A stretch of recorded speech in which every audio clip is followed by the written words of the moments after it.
చాలామంది రాజులు వాళ్ళ సింహాసనాల కోసం, వాళ్ళ అధికారం కోసం తల్లుల్ని చంపిన వాళ్ళు ఉంటారు, తల్లుల్ని బాధ పెట్టిన వాళ్ళు ఉంటారు.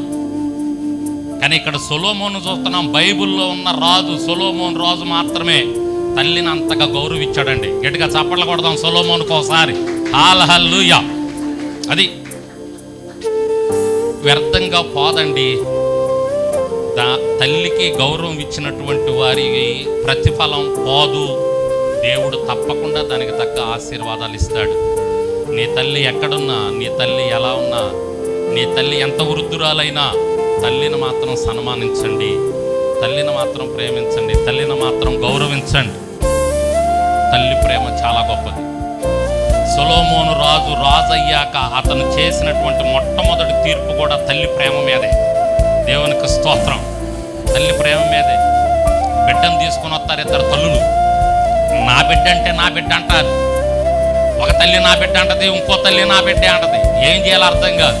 కత్తిని తీసుకురంటారు అంటాడు. కత్తిని తీసుకొచ్చిన తర్వాత ఆ బిడ్డను నరికేయండి, చెరొక మొక్కిద్దాం. కనన తల్లి ఏమంటదంటే, ఆ నరికేయండి, నా బిడ్డ నా మొక్క నాకు ఇచ్చేసేయండి అన్నాడు. ఎందుకంటే ఆమె కనలేదుగా, ఆమెకేం తెలుసు ఆ ప్రేమ. కనిన తల్లి వద్దయ్యా, నా బిడ్డ ఎక్కడున్నా పర్వాలేదు, ఆ బిడ్డను ఆమెకి ఇచ్చే. అరే ఏమరా నిజమైన తల్లి, ఏమ కాదు, ఏమకు ఆ బిడ్డని ఇచ్చేసి ఏమన్నా శిక్షించండిరా అంటాడు.